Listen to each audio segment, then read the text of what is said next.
পরবর্তী নির্দেশনা না দেওয়া পর্যন্ত তবলিগ জামাতের সাদপন্থীদের কার্যক্রম বন্ধ রাখার নির্দেশনা দিয়েছে স্বরাষ্ট্র মন্ত্রণালয়।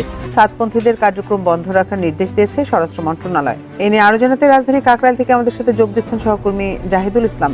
মোহনা, আপনি দেখতে পাচ্ছেন যে আমি এই মুহূর্তে রয়েছি কাকরাইল মসজিদের সামনে।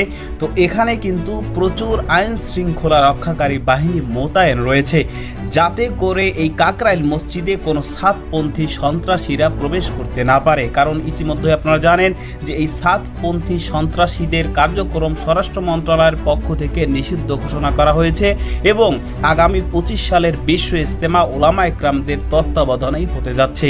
আমাদের বর্তমানে কাকরাইলের চলমান অবস্থার ব্যাপারে মন্ত্রণালয় থেকে একটি প্রজ্ঞাপন এসেছে। মাওলানা সাদ গ্রুপের অনুসারীদেরকে আগামী 27 ডিসেম্বর 2024 তারিখ রোজ শুক্রবার হতে পরবর্তী নির্দেশ না দেওয়া পর্যন্ত সবগুজারি রাত্রিযাপন সহ তাবলিগ জামাতের সকল কার্যক্রম হতে বিরত থাকার জন্য নির্দেশ প্রদান করা হয়েছে। আমরা চাই দেশে আর কোনো অরাজক পরিস্থিতি তৈরি না হোক। আগামী 31 জানুয়ারি থেকে 2রা ফেব্রুয়ারি নির্ধারিত সময়ে বিশ্ব ইজতেমা পালনের ঘোষণা দিয়েছে জুবাইরপন্থীরা। ওলামা ইকরামের অধীনে ও শুরায়ে নিজামীর নেতৃত্বে বাংলাদেশে বিশ্ব ইজতেমার আয়োজন এবং সাদপন্থী সন্ত্রাসীদের বাংলাদেশে সন্ত্রাসী কার্যক্রম একেবারে নিষিদ্ধ ঘোষণা, এটা স্বরাষ্ট্র মন্ত্রণালয়ের একেবারে যথোপযুক্ত এক সিদ্ধান্ত হয়েছে। কারণ এই সাদপন্থীরা যে সন্ত্রাসী এবং তারা ভারতের দালাল ও গোলামি করে, এটা তারা বিশ্ব ইজতেমায় কয়েকদিন আগে হামলা করে তাবলিগের সাথীদেরকে খুন করে তারা নিজেরাই বাংলাদেশের জনগণের কাছে তাদের মুখোশ উন্মোচন করে দিয়েছে। এমনকি সাদপন্থী সন্ত্রাসীরা আমাকেও মেরে ফেলার এবং মামলা হামলার বিভিন্নভাবে হুমকি দিচ্ছে তাবলিগের পক্ষে, ওলামা ইকরামদের পক্ষে কথা বলার কারণে। স্ক্রিনে আপনারা সেই সাদপন্থী সন্ত্রাসী হুমকিদাতার তথ্য দেখতে পাচ্ছেন। তো দর্শক, বাংলাদেশের 25 সালের যে বিশ্ব ইজতেমা, সেটা যে ওলামা ইকরামদের নেতৃত্বে এবং শুরায়ে নিজামের অধীনেই হতে যাচ্ছে এবং সাদপন্থীদের কার্যক্রম সারা বাংলাদেশে সন্ত্রাসী কার্যক্রম হিসাবে নিষিদ্ধ করা হয়েছে স্বরাষ্ট্র মন্ত্রণালয়ের পক্ষ থেকে। এ বিষয়ের কিছু অংশ ভিডিওর শুরুতে শিরোনামে আপনারা দেখে এসেছেন, বিস্তারিত দেখবেন পুরো ভিডিও জুড়ে। এই বিষয়গুলো দেখার পূর্বে আপনাদের একটা অনুরোধ করব, যারা আমাদের চ্যানেলে নতুন আসছেন চ্যানেলটি সাবস্ক্রাইব করে অল ক্লিক করে বেল আইকনটি চালু করে দিবেন, তাহলে নিত্য নতুন পরিবেশন করা আলোচিত সংবাদগুলো অটোমেটিকভাবে আপনারা পেয়ে যাবেন। দর্শক, চলুন আমরা দেখব যে বাংলাদেশের 25 সালের বিশ্ব ইজতেমা যে ওলামা ইকরামের নেতৃত্বে হবে এবং বাংলাদেশের সাদপন্থীদের কার্যক্রম যে সন্ত্রাসী হিসাবে নিষিদ্ধ ঘোষণা করা হয়েছে, সেটা আমরা দেখার পূর্বে প্রথমে একটু দেখব যে বাংলাদেশের বিশ্ব ইজতেমাকে নিয়ে কারা কারা ষড়যন্ত্র করছে এবং কি কি ষড়যন্ত্র করছে এবং কি উদ্দেশ্যে মূলত এই ষড়যন্ত্রগুলো করছে, এটা আমরা কিছু অংশ দেখে এরপর ওই বিষয়টা দেখব। ধৈর্য ধরে একটা লাইক দিয়ে ভিডিওটি দেখতে থাকুন এবং আপনার মতামত কমেন্টে লিখতে থাকুন। বিশ্ব মুসলিমদের সবচেয়ে বড় জমায়েত হজের পর বাংলাদেশের এই বিশ্ব ইজতেমাকেই মুসলিমদের বড় ইসলামী সমাবেশ বলে মনে করা হয়। কিন্তু এই সমাবেশকে কেন্দ্র করে বিগত বেশ কয়েক বছর ধরেই তাবলিগের দুই গ্রুপের মধ্যে চলছে চরম উত্তেজনা। সবশেষ গত 18 ডিসেম্বর ইজতেমা মাঠের নিয়ন্ত্রণকে কেন্দ্র করে সংঘর্ষে 4 জন নিহত এবং অনেকে আহত হন। প্রশ্ন হচ্ছে, মুসলিম উম্মার ইমানি ও আমলি উন্নতির লক্ষ্যে শান্তির ধর্ম ইসলামের অনুসারীদের এই সমাবেশকে কেন্দ্র করে কেন এত অশান্তি? সর্বপ্রথম 1927 সালে ভারতীয় উপমহাদেশে দাওয়াত ও তাবলিগের কাজের সূচনা হয়। নানা কারণে বাংলাদেশের ইজতেমা বিশ্ব ইজতেমায় পরিণত হয়। 2015 সাল পর্যন্ত শুধু একটি ধাপে ইজতেমা আয়োজিত হলেও লোকসংখ্যা ব্যাপক বৃদ্ধি পাওয়ার কারণে 2016 সাল থেকে 2 পর্বে ইজতেমা করার সিদ্ধান্ত নেওয়া হয়। 2018 সালের এক হিসেবে দেখা যায় বিশ্বের প্রায় 101টি দেশ থেকে বাংলাদেশের ইজতেমায় ধর্মপ্রাণ মুসলিমরা অংশগ্রহণ করেছিলেন। তবে এই ইজতেমাকে কেন্দ্র করে বিশ্ব মুসলিমদের মধ্যে বাংলাদেশের যে সুনাম অর্জিত হয়েছিল তা অনেকটা ম্লান হয়ে গেছে তাবলিগ জামাতের মধ্যে বিগত কয়েক বছর ধরে চলা দ্বন্দ্ব এবং সংঘর্ষের কারণে। ইজতেমাকে কেন্দ্র করে যে সংঘর্ষ বা উত্তেজনা চলছে এর শুরুটা অবশ্য অনেক আগের। 2017 সালে ভারতের দিল্লির তাবলিগের কেন্দ্রীয় নেতা মাওলানা মোহাম্মদ সাদের একটি বক্তব্যকে কেন্দ্র করে বিশ্ব ইজতেমার আয়োজক তাবলিগ জামাতের নেতাদের মধ্যে বিভেদ সৃষ্টি হয়েছিল। মাওলানা সাদ তাবলিগ জামাতে কিছু সংস্কারের প্রয়োজনের কথা বলে আসছিলেন আগে থেকেই। তার মতে ধর্মীয় শিক্ষা বা ধর্মীয় প্রচারণা অর্থের বিনিময়ে করা উচিত নয়, যার মধ্যে মিলাদ বা ওয়াজ মাহফিলের মতো কর্মকাণ্ডও পড়ে। এছাড়া মাদ্রাসাগুলোর শিক্ষকদের মাদ্রাসার ভেতরে নামাজ না পড়ে মসজিদে এসে নামাজ পড়া উচিত, যাতে মানুষের সাথে মাদ্রাসা শিক্ষকদের যোগাযোগ বাড়ে। তবে তার বিরোধীরা বলছেন মাওলানা সাদ যা বলছেন তা তাবলিগ জামাতের প্রতিষ্ঠাতা নেতাদের নির্দেশিত পন্থা বিরোধী এবং আহলে সুন্নাত ওয়াল জামাতের বিশ্বাস ও আকীদার বাইরে। বাংলাদেশেও তাবলিগ জামাতের মধ্যে এই দ্বন্দ্ব প্রথম সামনে আসে সেই 2017 সালেই।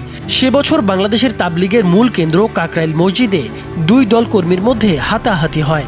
সে সময় হেফাজতে ইসলামের প্রতিষ্ঠাতা আমির আহমদ শফির উপস্থিতিতে এক সম্মেলনে মাওলানা সাদকে বাংলাদেশে নিষিদ্ধ করা সহ বিভিন্ন সিদ্ধান্ত জানানো হয়। এর মধ্যে একটি ছিল মাওলানা সাদের বক্তব্য ও মতবাদকে অনুসরণ করা হবে না এবং পরবর্তী বিশ্ব ইজতেমায় তাকে বাংলাদেশে আসতেও দেওয়া হবে না। সেবার মাওলানা সাদ বিশ্ব ইজতেমায় যোগ দিতে ঢাকায় এসেও ইজতেমা প্রাঙ্গণে যেতে পারেননি। কাকরাইল মসজিদে অবস্থান নিয়ে সেখান থেকেই দিল্লি ফিরে যান তিনি। মাওলানা সাদ হচ্ছেন তাবলিগের মূল প্রতিষ্ঠাতা মাওলানা ইলিয়াস শাহর নাতি। তার পরিবার দীর্ঘদিন ধরে তাবলিগ জামাতের গুরুত্বপূর্ণ নেতৃত্ব দিয়ে আসছে। বিশ্বব্যাপী তাবলিগ জামাতের কার্যক্রম একটি নিয়ন্ত্রণকারী পর্ষদ শুরায়ে নিজামের তত্ত্বাবধানে পরিচালিত হয়।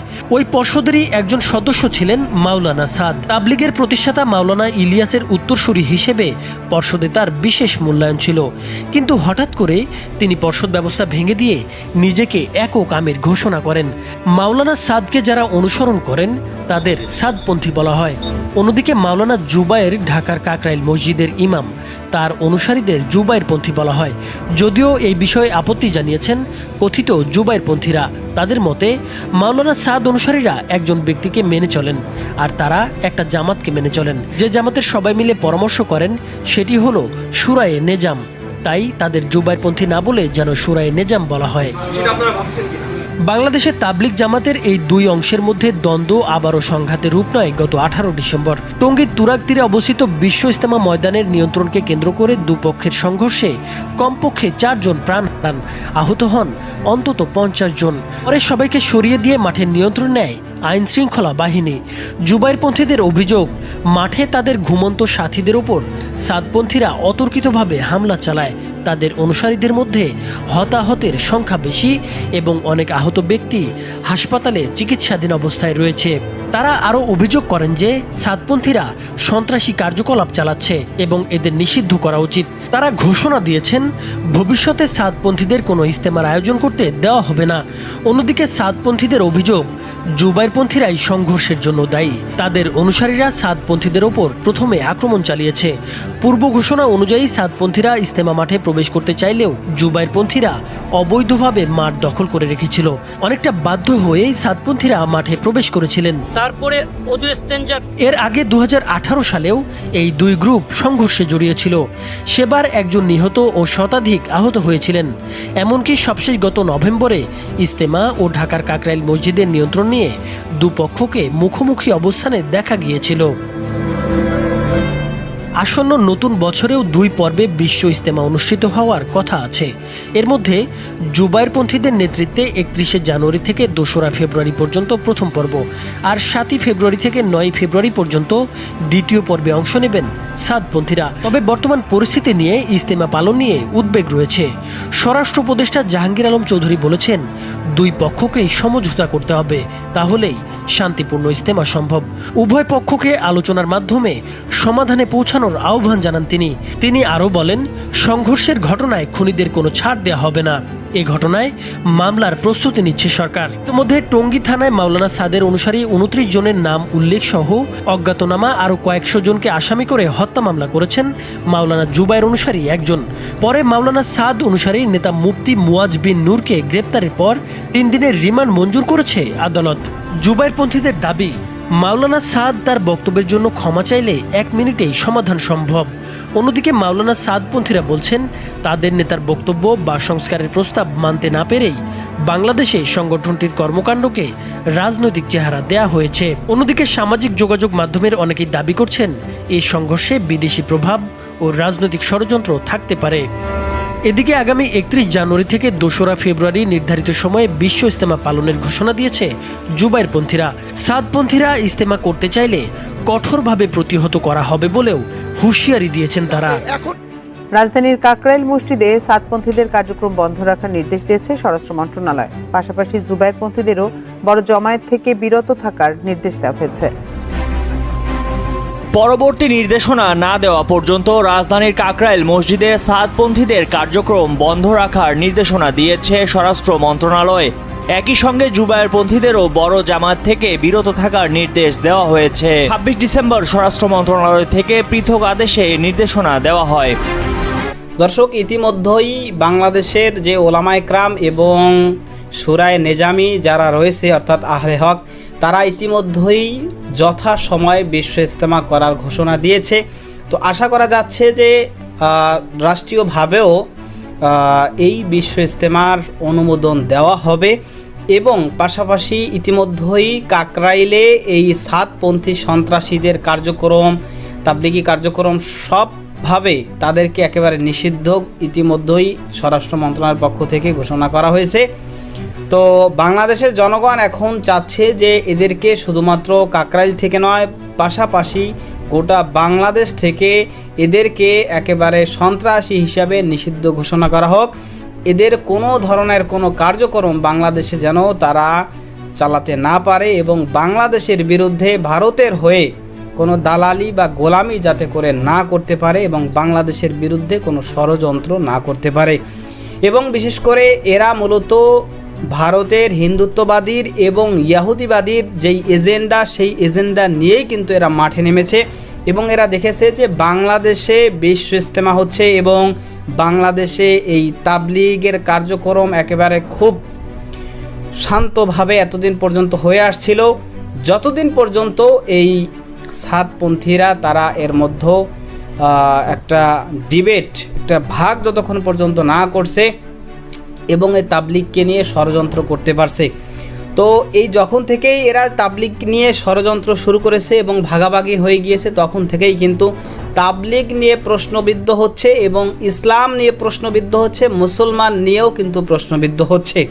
তো আসলে এরা সেই ইয়াহুদিবাদী ও হিন্দুত্ববাদীদের এজেন্ডা নিয়েই মাঠে নেমেছে এবং সেই কারণেই এই ভাগ করেছে এবং পাশাপাশি এই যে বিশ্ব ইজতেমায় তারা হামলাটা করলো, হামলা করে তাবলিগের সাথীদেরকে একেবারে নিহত করে, খুন করে, তারা যে আসলে তাবলিগের নামের আড়ালে খুনি এবং সন্ত্রাসী সেটার প্রমাণ স্পষ্টভাবে তারা নিজেরাই কিন্তু দিয়ে দিয়েছে। যে কারণেই এখন বাংলাদেশের মানুষ চাচ্ছে যে এই ভারতের ষড়যন্ত্রে, ভারতের দালাল এবং যারাই এরকম দেশের বিরুদ্ধে ষড়যন্ত্র করছে এদেরকে অতি দ্রুত যেন নিষিদ্ধ ঘোষণা করা হয় এবং পাশাপাশি এদেরকে গ্রেফতার করে একেবারে আইনের কাঠগড়ায় এনে এদেরকে সমুচিত বিচার যেন করা হয়।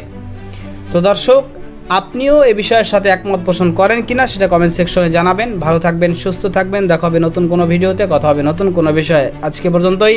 আসসালামু আলাইকুম রহমতুল্লাহ।